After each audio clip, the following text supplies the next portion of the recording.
I would like to say I'm here on special appearance. No, I think I have some rights here. That I'm a living soul. I am not the straw man of the all caps. Okay. We'll get to that in a moment. So I am waiving the time. I am not waiving any of my rights. Ma'am. What statutes or what law or what are you saying here are the charges? Because this does not match. Sorry, I have a cotton mouth so bad. It's really quite simple. When you have an order to show up for court and you turn in a cut up piece of paper of it to say you're refusing to attend, that this is what happens next. That's pretty simple. Oh, did that offend you? Excuse me. I probably have more degrees than you do. This sovereign citizen, Karen, walks into the courtroom like she's ready to audition for the lead role in a meltdown documentary. From the first word out of her mouth, it's pure chaos. She interrupts the judge non-stop, throwing out imaginary laws like she thinks the Constitution is a choose-your-own-adventure book. Just watch how fast this courtroom turns into a tornado.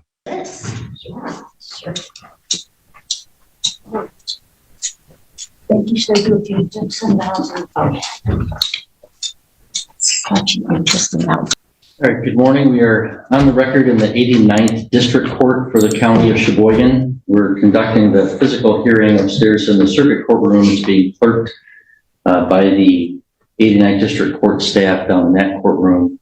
And we're here in the case of In re Beth Bridgman on a contempt matter.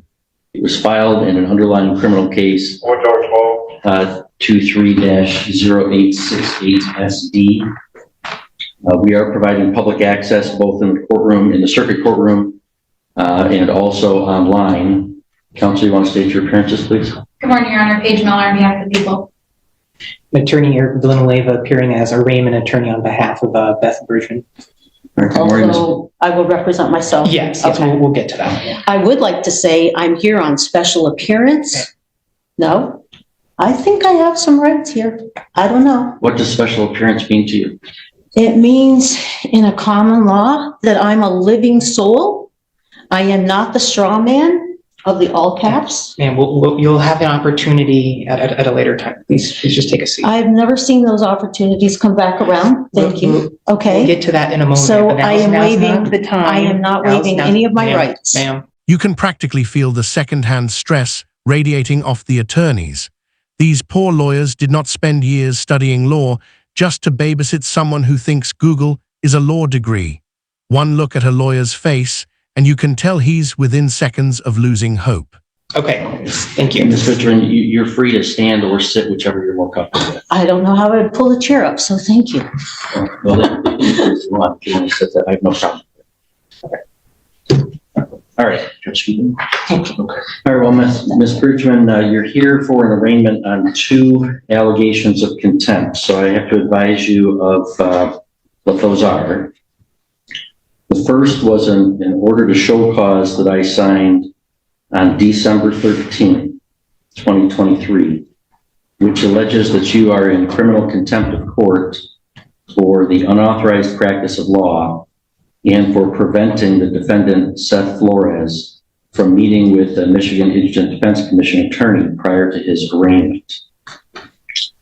We scheduled that for a show cause hearing on December 20th. You did apparently appear in the courthouse that day and turned in a copy of the show cause cut into strips with the red lettering on it says your offer to contract is not accepted. And then you did not appear at that show cause hearing. So therefore I signed a warrant for your arrest for that non-appearance. So that warrant alleges that you are in criminal contempt for failing to appear at that show cause.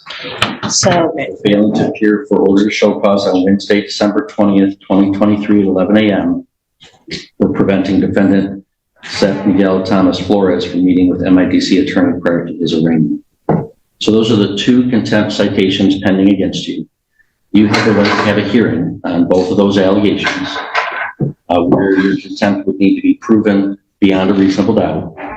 You have the right to present evidence in your own defense and cross-examine and challenge any of the evidence presented against you. You have the right to an attorney if you qualified and requested, you have the right to an attorney appointed at public expense. The MIDC provides an attorney for your arraignment today, just as a courtesy and as required by a What is statute. MIDC? Michigan Indigent Defense Commission. You also, of course, have the right to represent yourself.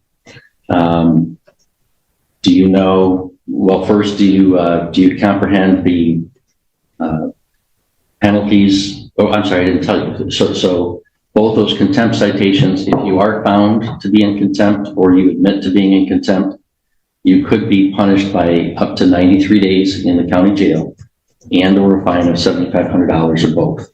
That's the fine. That's the maximum penalty for both of the contempt citations. I'm calling it early. Jail time is loading in the background like a video buffering. And honestly, wouldn't shock me if she fires her own free lawyer mid-hearing and declares herself the queen of legal knowledge. Sovereign citizens love self-destruction like it's a sport. Ms. Bridgman, do you comprehend the rights that you have that I outlined for you and the maximum penalties I outlined for you? I think that I would like to wait. I have a call in to the state trooper that your office or the prosecutor's office called to investigate something with me. And I was on the phone with her and told her I had received the show cause, and she said, he can't serve a show cause. I shot over a copy of it. He can't serve a show cause because you're not under bond. This is from the state attorney general's office. I was still on the phone with her. I had filed the paperwork at 9 o'clock. She called me at approximately 10 o'clock.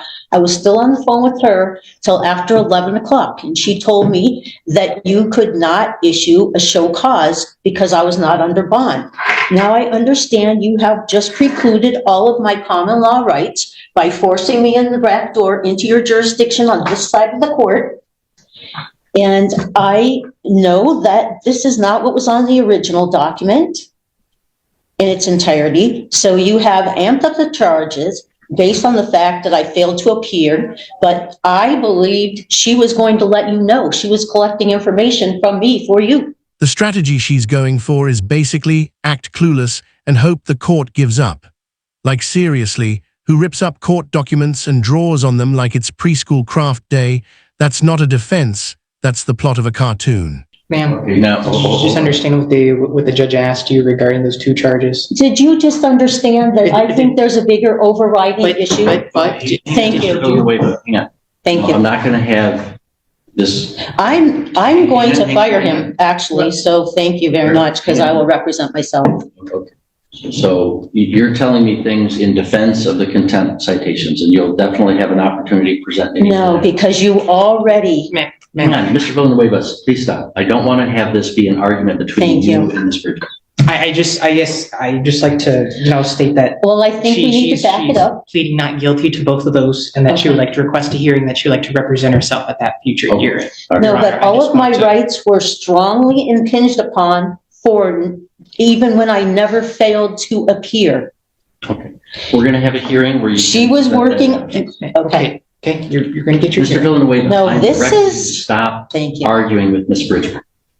Okay. I mean, it's a pretty serious thing to have to spend the night in jail, to be brought in handcuffs and everything else. When I was not being belligerent in that regard, she told me that it was not an authorized show cause. All right. If she told you that, she didn't have the authority to do so. But anyway, that's for the later hearing. So Well, she was investigating. Okay. Today's purpose is to advise you of the two contempt citations. So do you comprehend the maximum penalty that those could carry and the rights that you have that I outlined for you? Now, can I ask what statutes or what law or what are you saying here are the charges? Because this does not match. Sorry, I have cotton mouth so bad. This does not match what the previous document was that you sent to me. And I have a picture of it on my phone, but my phone's not with me. Okay? It does not say. I've told you the charges. I don't have to answer further questions about that from you. Do you understand the rights that I listed for you and the penalties? Why have they changed, I'm Judge not Beck? answering that question. Can the prosecutor? No. What? I need an answer to my question. Do you understand that? So you said you want to represent yourself, right? Do you wish to represent yourself and not have an attorney represent you? Yes, I Okay. do. If you want to do that, I must establish that you know what the penalties are and what your rights are. And I have to establish that you're not going to be disruptive to the court.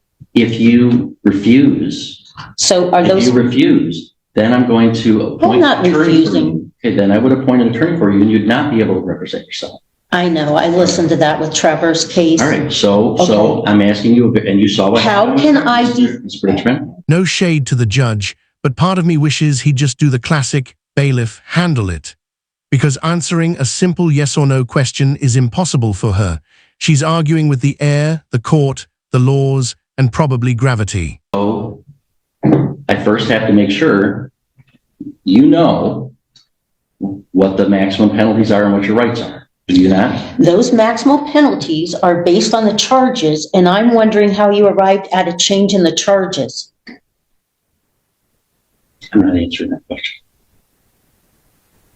You know that you could face up to 93 days in jail and over $7,500 fine. You understand that? Up to that. Okay, but I don't even understand what the charges are. Okay. And do you have any questions for me about any of the rights that I listed, that you have to have an attorney and have a hearing and present evidence? Do you have any question about any of those rights? I have a whole question about the whole context of everything today, Judge Gothier. It's really quite simple. When you have an order to show up for court and you turn in a cut up piece of paper of it to say you're refusing to attend, that this is what happens next. That's pretty simple. Oh, did that offend you? No, it did not offend me. It was a contempt of court. It's a It's common law not about thing. anybody's personal feelings. It's about the authority of the court to compel appearances, and you did not appear. So I do believe, based upon your answers, that you do understand the maximum penalties that you face and the rights that you have. So, Ms. Bridgman, Mr. Villanueva indicated that you wish to plead not guilty to those charges of contempt. I gather from your comments that you would agree that you're not pleading guilty. Correct. That's correct. Okay. All right. So we'll enter a not guilty plea on your behalf to both contempt citations. We'll schedule this for a hearing where the prosecutor will present evidence, and you can present evidence in your defense. If you want to have an officer come testify on your behalf, you can certainly do so. I would like to request a trial by jury. There is no right to trial by jury in a contempt matter. So that request would be denied. Okay, so then there's no chance to understand what you're charging me with prior to this hearing. I've told you what you charged. I can read it again if you want. I don't know how the judge hasn't snapped yet. If patience were currency, this man would be richer than Jeff Bezos. But the courtroom isn't a therapy session, and this circus has gone on way too long. This is the definition of unnecessary chaos. I don't see where there's a code or a statute or any law that I have actually violated here. Well, that's not required to be on a contempt citation. I've told you what the allegations are. If you want me to read them to you again, I will. Okay, and the contempt charges that you're saying have changed from the first time. No, there are two. One is the contempt for unauthorized practice of law and preventing Mr. Flores from meeting with his MIDC attorney prior to his arraignment. The second one is for failing to appear for the show cause hearing on that contempt. So I only show one now. What one do you have? And this is preventing. And how did you arrive at this at a later date than to issue a bench warrant? Mr. Villanueva? There's two items check marked here. This is after the fact. So then you added a different charge than the previous one about the same date. Ma'am, he read two charges. There's two charges marked here. Excuse me. I probably have more degrees than you do. Now she's bragging about degrees. From where? Sovereign Citizen Academy, TikTok University. Something isn't adding up, because the only thing she's proving is how quickly her brain batteries are dying. All right. I'm going to find that Please, Judge Gothier. Sure, go ahead. Thank you. Okay. So the first one was that I was practicing law. That was the first one. That's the show cause that you say I failed to appear for. No, It was contempt for unauthorized practice of law and preventing defendant Flores from meeting with MIDC attorney prior to his arraignment. That was on the original. No, I have a picture of the original one. This is why I'm not sure. Do you have a copy of that show cause in front of you right now or no? This one. Would Your Honor like to see what she has But- here? I just, so if Okay, you don't, so how do I defend? hang on. If you do not have in front of you right now a copy of the first show cause, I'm happy to provide a copy to you. So how did you arrive at a second show cause? Because you didn't show up. The second show cause is for failing to show. But I wasn't on bond. So both show causes are not in effect because I'm not on bond. She's insisting the show cause order doesn't apply because she was on bond. That's not how any of this works. If the court releases you under any condition, you're under their authority. That's the law. It's not a puzzle. It's basic. Your Honor, what is the date of the first show cause? December 20th. No, but the- Sorry, that was before the December 20th. Sorry. You may view this document. This is out of the court file. You may view it and then. So- Judge Gothier, do I have any other recourse to clarify where I was on that day and the information that I was going off of by your own investigator? You do. You do. Okay. That is a hearing date. Today, we're going to schedule a hearing date and you can present that evidence at that time. And how will the hearing affect a trial by jury As I told you, there is no right to trial by jury. for in a contempt charge? So I Oh, can so schedule this is a perfect, nice little tidy package for everything. I see. I can already see it. She thinks representing herself is going to be some exciting moment of empowerment. No, ma'am, this isn't a TikTok live. This is court, and the crayons stay at home. On Thursday, January 11th at 2 p.m. I think that would be way too soon for me. Thank you. Why is that? I need to get to some of the documentation and follow up with that, state trooper, as well as perhaps a few other people, because I'm guessing, am I supposed to just talk to the prosecutor without the other witnesses that I had in my presence at the same time? I could schedule this for the afternoon of Thursday, January 25th, then. That gives you 3 weeks. Thank you. So we'll schedule this for a contempt hearing on both allegations of contempt on Thursday, January 25th at 2 p.m. And do I understand correctly, you do not wish me to appoint an attorney that you want to represent yourself? And then who makes the decision? You make the total decision then? Well, no, first you make the decision whether you want to represent yourself. As long No. as I'm convinced that you're doing so of your own free Okay. choice, that you understand what's going on and that you're not going to be unduly disruptive, then you'll represent yourself. So what am I allowed to do at the hearing to defend myself appropriately? You're allowed to present legal arguments. You're allowed to present witnesses to testify under oath, Okay. yourself or any other witnesses that you bring with you. If you want to subpoena a witness, if you're representing yourself, you can't issue a subpoena without the court's signature. An attorney can issue a subpoena on their own.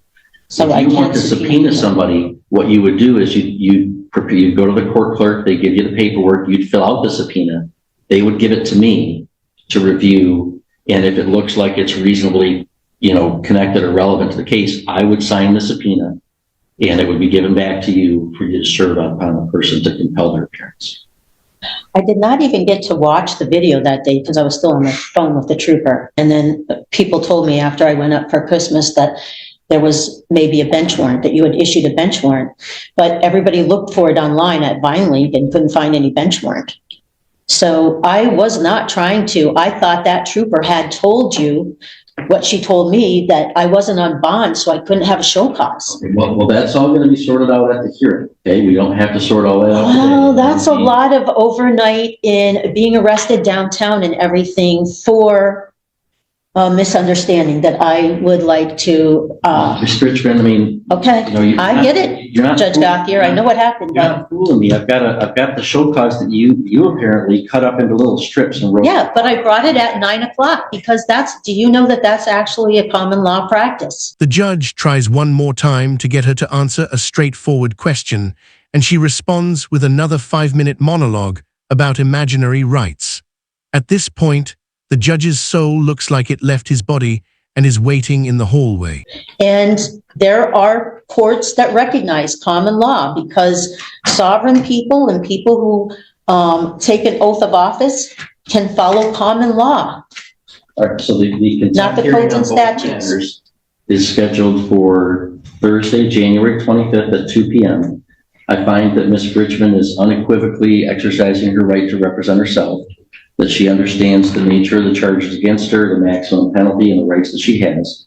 I find that although she certainly disagrees with the court procedures and processes, which is her right, that she's not being unduly disruptive to the court's business. So the court's going to recognize Ms. Bridgman's right to represent herself at that hearing. Can I ask one question? What are the parameters that you're going to decide is practicing law versus helping somebody maintain their unalienable rights? How would I delineate that in defense of myself? Well, that's a question of that's a question of law that you can research before that day. And I said I'll entertain legal arguments. The prosecutor will have to prove beyond a reasonable doubt at that hearing that you did in fact practice law on that day.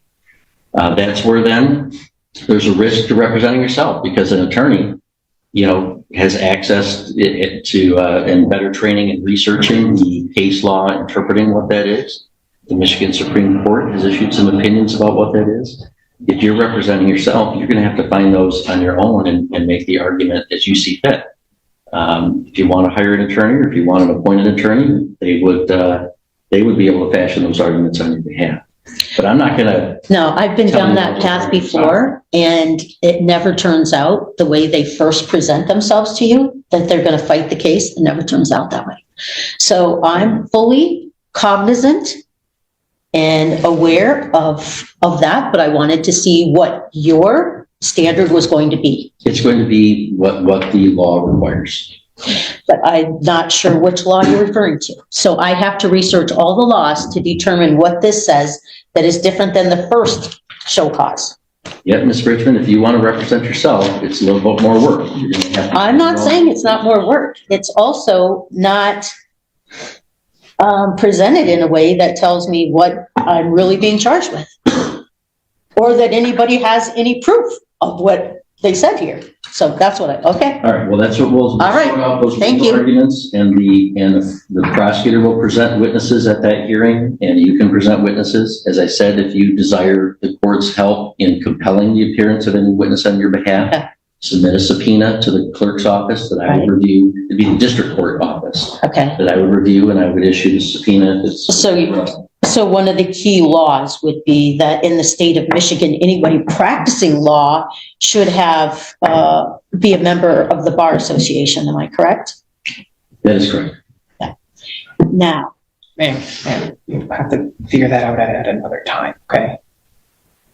Now's not time to litigate this case. Yeah, so I have arranged. I get it, but I appreciate that this is very big in scope, and Michigan statutes and codes, as he says, he's compelled to follow or must obey the dictates. Okay, I'm very well versed in enough constitutional things, so I have to know what the perception is there. You can actually see her lawyer's spirit fading. He's staring into the distance like he's questioning every life decision that led him to this moment. He wants to help her, but you can't save someone who refuses to leave their fantasy world. So, thank you. I appreciate any clarification. I do have to follow what the any decisions of the Michigan Supreme Court are binding law on the lower courts. There are constitutional system in Michigan. Also, any statutes that were passed by the legislature and signed by the governor are laws that this court and all citizens of the state of Michigan have to follow. So the procedure that was followed here, I could still take up in another manner, correct? I'm I'm not sure what you mean by another manner. At the hearing, you can challenge the procedure of it. I was talking to your investigator. She knew what time I had a court date. Yes, absolutely. If you want to present that person to come testify about that. Oh, she's not going to come testify, I'm sure. She's downstate. She might write something. Well, that's up to you, what you want to present. If you're going to Okay. represent yourself, you have to decide how you want to present your case. But I'm giving you the extra time you've asked for. So this is a major judicial review, okay, to decide if anything in our Bill of Rights actually applies to the Michigan code and statutes. You have all the rights in the Bill of Rights. I recognize all those constitutional rights. Of course. And most of what I talk about actually falls under common law because it's common that anyone could understand it. All right. That's why it's called common. You set the hearing date. Okay. We'll arraign you on the charges. I'm going to recognize that you are exercising your right to represent yourself and discharge Mr. Villanueva from any further responsibility in the matter. The only other question I have to decide is whether you should be released on your own recognizance or whether you should be required to post a bond before the next hearing. All right, Ms. Bridgman, anything you want to tell me with regard to whether I should allow you to be released on your own recognizance before that hearing, or whether... I showed up at 9 a.m., Your Honor, and anybody could call me if they didn't understand that. I filed a similar document in Mackinac County and they accepted it. Common law is a very acceptable kind of a standard if you know it and you know what you're doing. So maybe there'll be a chance that I can present some of these other avenues, because how does my country tell me to take an oath of office to defend the Constitution, but then I'm held to only codes and statutes of the Michigan legislative body, governor, and perhaps Supreme Court? She keeps demanding the case be dismissed like she's ordering fast food. That's not how dismissal works. You can't just declare it and hope the judge magically agrees. This isn't Hogwarts. There's no spell for case vanish. That's the overarching question here, I think. And I think a lot of people Well, I can struggle with recommend the that. Schoolhouse Rock video to you about how a bill becomes law, and the law is... Oh, I know how it happens. Your Honor, I also know we don't have a lot of judicial review. So, Your Honor, as a part of bond the- question, any input, Mr. Villanueva? Yes, I guess, I know you just released me as the attorney of record, but I guess in support of the bond on her behalf, Yes, go ahead. Yeah, so I like to advise the court that Ms. Bridgman is a resident of the city of Sheboygan.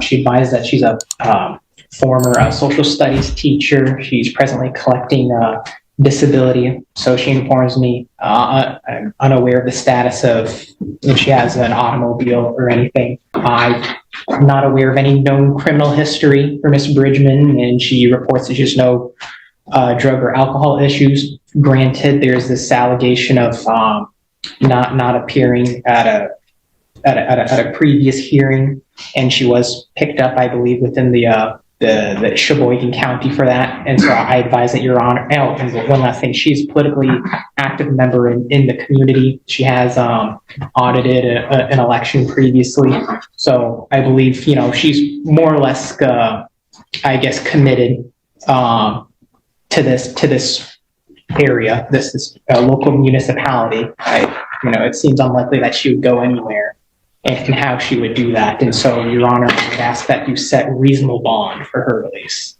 Thank you. All right, thank you. Well, I don't believe that Ms. Bridgman poses any danger to public safety. I don't think she's a flight risk per se of fleeing from the jurisdiction.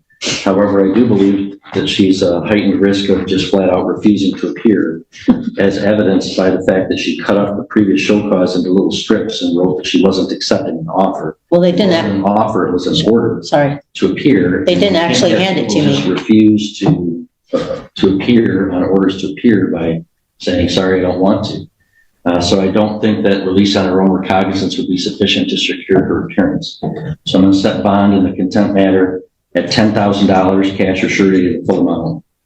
There would be no special conditions attached to it, however, just the standard conditions, Ms. Bridgman, that you have to make sure that we know If you change we have to know your address, contact information. You can't violate any laws in the state of Michigan or any political subdivision thereof, and you must appear for all court appearances. So the whole bond thing keeps me under your jurisdiction, which I wouldn't have come into your court the same way today, except that you put me in jail, so I was forced to. That's the bond that I've set. So This is the struggle between keeping my oath to defend the Constitution and adhering. I've taken a similar oath, and I believe I'm going to get one today, Mr. Richmond. So we'll see you on the 25th. We will look at the case law. That's what. All right, we'll adjourn.